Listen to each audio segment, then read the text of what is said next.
Welcome to Cooking with Katerina.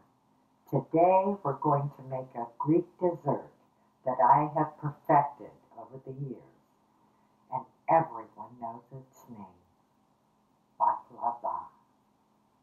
So let's get started.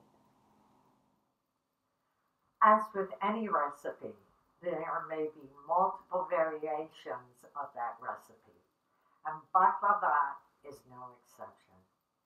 I have perfected this recipe and it is absolutely delicious.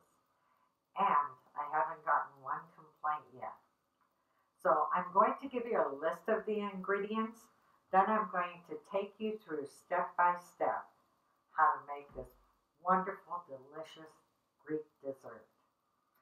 First, we're going to start with making the syrup.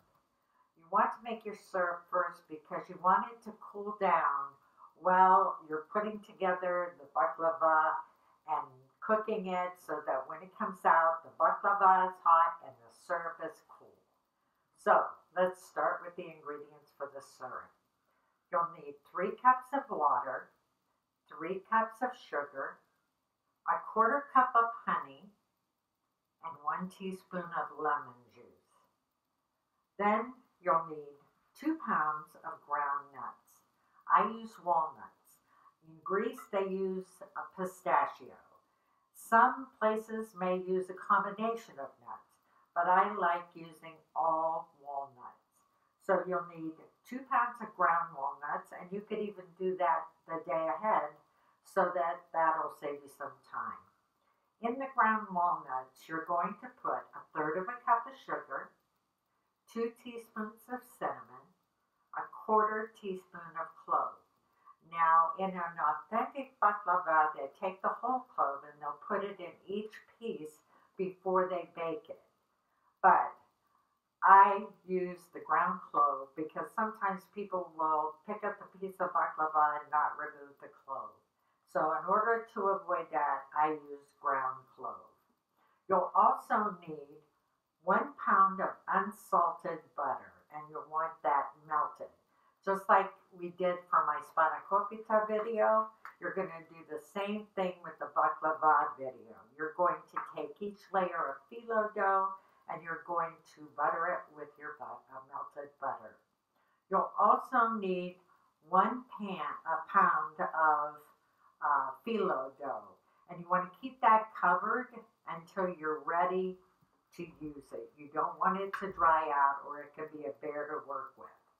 And the size pan I'm using, this one is an 11 by 15 and a half. So we're going to get started on that syrup. First, what we're going to do is we're going to add 3 cups of water and our 3 cups of sugar. And we'll turn our stove on here on medium high, and we'll add our sugar and give it a stir. Now once this starts to boil, we're going to let this boil up for 7 minutes. Then once it boils up for 7 minutes, we're going to turn off our stove and we're going to add our honey and our lemon. So let me get this up to temperature and we'll start counting off our 7 minutes. As you can see, I have a timer here too. As you can see, I already put my unsalted butter, 1 pound, to start melting. This is almost done, got about 13 more seconds, and it'll be 7 minutes that it's been boiling. Then we're going to shut this off and add the honey and the lemon juice.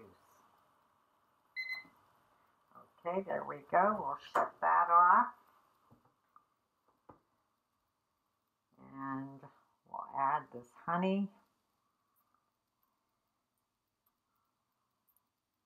And stir it in there. Make sure we get it all in there. Okay. And stir. add our lemon juice.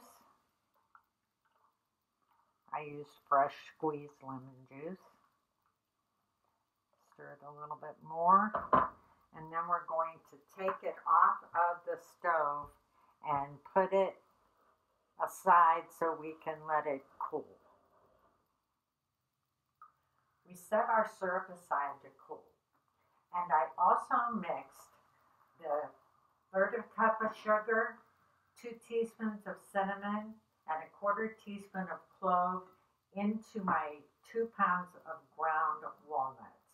And so they're ready to go. I have my butter melted and I've started to place the phyllo dough in the pan. First, I buttered the pan, sides and bottom. Then we're going to start putting the phyllo dough in, which you can see I've already done.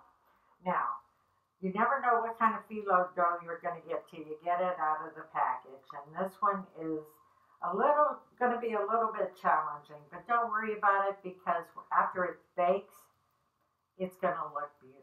Trust me. So you take each sheet and you lay it in the pan. And on the long sides, it's going to go up the sides. And then you're going to butter each sheet of phyllo dough, the sides and the bottom. Now, there are 20 sheets to 21 sheets of phyllo in a package, or I should say in a pound package. And the way we're going to do this is we're going to put 7 layers on the bottom. Then we're going to use about 4 cups of our nut mixture. Then we'll do another 7 layers of 7 sheets of phyllo dough. And we'll put another remainder of the ground nuts on top, which is approximately 4 cups. So then on the top layer, when we get to that, you'll only put 5 sheets. And we're going to kind of fold them in half, buttering in between. So I'm going to complete this layer, and when we're ready to put the first layer of nuts down, we'll be back. I have my 7 layers of phyllo dough down, and I buttered each one in between.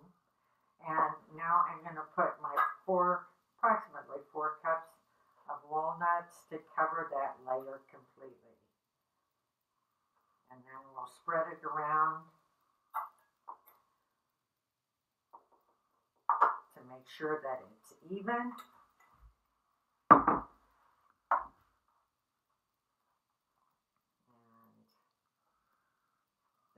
Start layering the phyllo dough again. And we'll put another 7 layers of phyllo dough on here. Again, buttering in between, very important. So, there we go. And now this layer, again, could be a little challenging. I would do the sides first because the phyllo dough is on top of the nuts. So it might slide a little bit. So you want to kind of do the sides first with the butter and then do the top of the phyllo dough. And we're going to add another 6 more phyllo dough sheets on top of this one here, and then we'll add the rest of our nuts. I've put another 7 layers down, and we're going to put the remainder of our nut mixture. Let's just pour it in there, spread it around to make sure it's nice and even on top of the phyllo dough.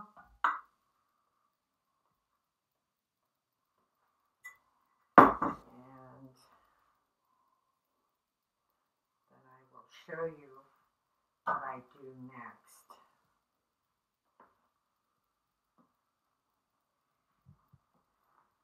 Okay, that's spread pretty good and even. Now what I like to do at this point is you'll see that there is phyllo dough that comes up on the sides. So what I'm going to do is take this little spatula here and I will fold that phyllo dough over onto the nuts all the way around the pan. And then I'll take some butter and I will butter that part of the phyllo dough before I add the remainder of the phyllo dough on top of the nuts. Okay, now I've tucked it all on top of the nuts, as you can see. I'm going to take some butter and just run across that phyllo dough. Not on the nuts, just on the phyllo dough. Just to make sure that it's moistened down with the butter. And then we're going to complete this with the balance of our phyllo dough sheets. So, what we're going to do here is grab the phyllo dough, and you want to put it in the middle where there is no phyllo dough, because now we've got the added phyllo dough that we flipped over onto the nuts, so we don't really need to add any more in that area. So I kind of put half of it in the pan and the other half kind of let it fall on the other side of the pan, and then we'll just butter this,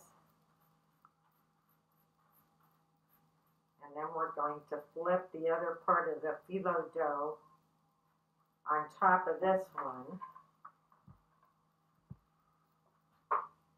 and then we'll butter it.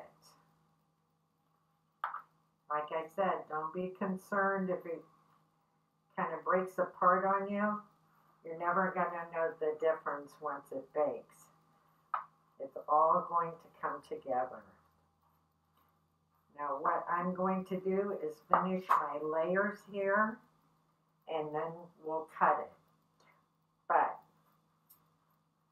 let's turn our oven on to 375 and get that going.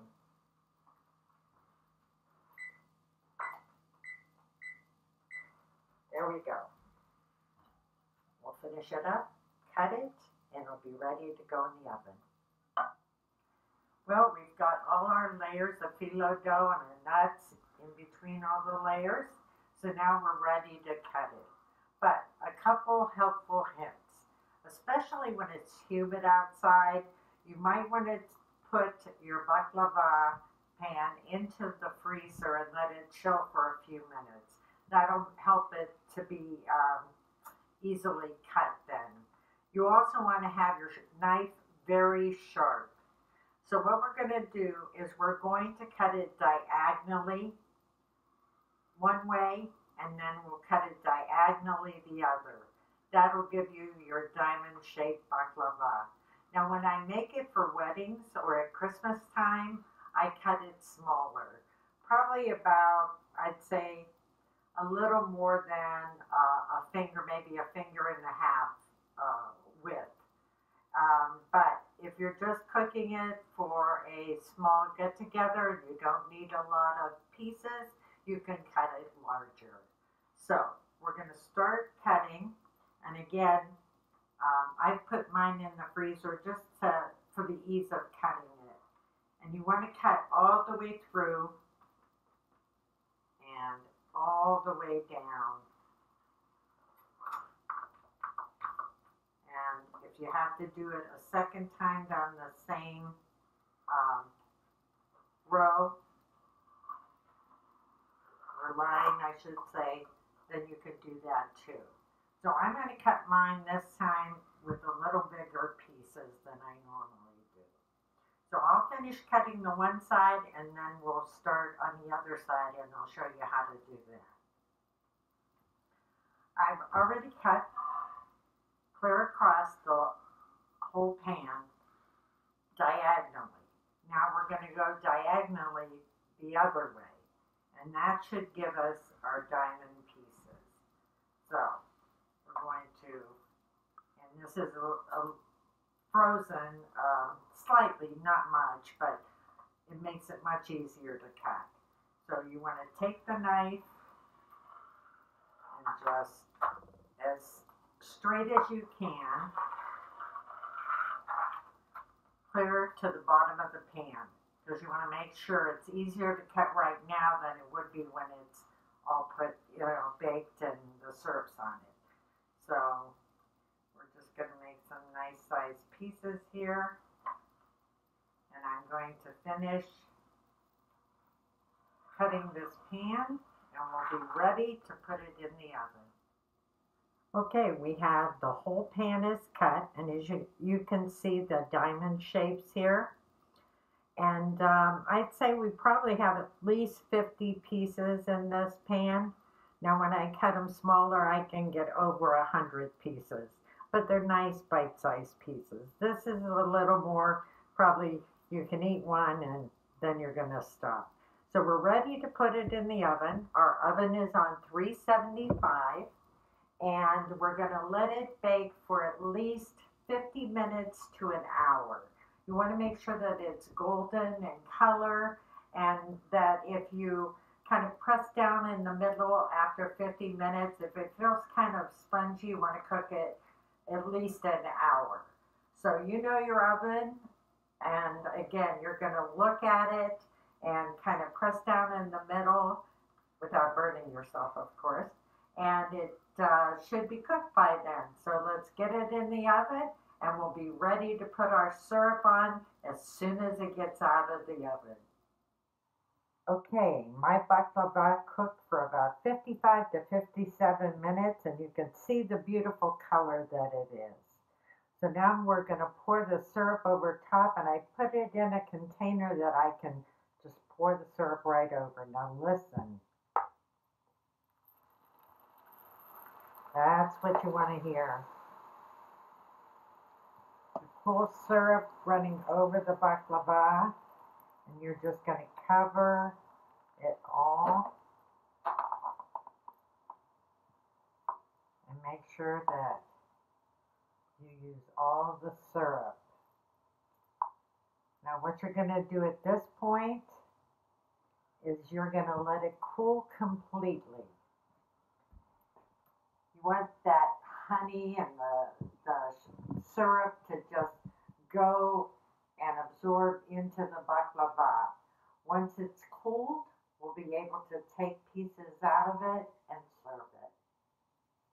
I'm so excited. We've let our baklava cool for about 3 or 4 hours. And if you'd like, you can make it the night before, the day before, and let it sit all night so all the syrup can be absorbed into the baklava. And then you'll be ready to serve at any time. So I'm going to give it a taste test right now. Oh my goodness. That is so delicious. So many of you have asked me for this recipe, and now you'll have step-by-step instructions as to how to make it. And I would really love it if you would subscribe and hit the bell icon so you can get the latest videos that are coming out. And if you would like it and share with your family and friends, I'd greatly appreciate it. I'd also love to see a picture after you've made it. Please send it to me so I can see how your family enjoyed it. In the meantime, have a wonderful day.